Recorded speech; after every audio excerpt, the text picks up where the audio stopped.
Today we're talking education and traditional Western values. But before we do, I have the honor of telling you that congressional job approval has just set a new polling record, with a combined 28% of U.S. likely voters rating Congress excellent or good, the highest we've ever seen in 15 years of asking this question. These results are up 10 points from just barely over 3 weeks ago, and 13% less likely voters rate Congress poor since then. Why? I have absolutely no idea or explanation. Here are the demographics that changed most since then, and I'm really not seeing any pattern. Sometimes polling is noisy, especially in subgroups, but that 18 to 39-year-old signal is definitely real. What did Congress do in the last 3 weeks to pump their rating among 18 to 39-year-olds? I have no idea.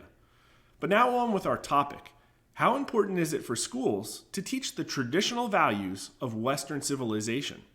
78% of American adults say important, and 57% say it's very important. The at least somewhat important numbers are up 5% from less than a year ago. But that very important number is up an astounding 15 points, and it's actually driven most by Democrats. Here's age. Younger adults are almost as likely as older ones to say it's important, but they are significantly less likely to say very important. The signal is pretty even across race as well, though black adults are 12 points less likely to say very important than white ones.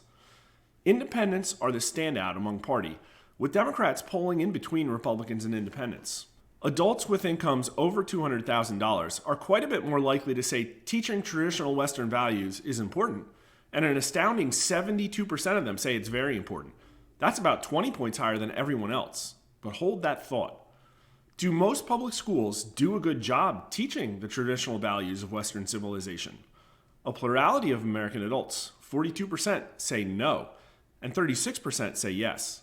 The percent of Americans who say schools aren't doing a good job is about the same as last year, but the percent who say they are doing a good job is up 11%, and that's also driven almost entirely by Democrats. 18 to 39-year-olds are way more likely than others to say yes, a majority of them. Perhaps their recent experience makes them think school isn't as bad as older adults think. Black Americans are least likely to say schools are doing a good job, while white Americans are twice as likely to say yes. But here's the kicker. Black Americans are traditionally much more Democratic, but here they agree almost exactly with Republicans, while the Democrat signal much more closely matches 18 to 39-year-olds. That's a hint, to me, that Democrats are failing with Black Americans on the topic of education. Now, remember how those with the highest incomes were most likely to say that teaching Western values was most important? They're also far more likely than anyone else to say schools are doing a good job of it. Those with incomes under $50K wholeheartedly disagree. Is private school one of the factors here, or something else? Let us know in the YouTube comments. Please subscribe, like the video, follow us on Twitter, and thanks for watching.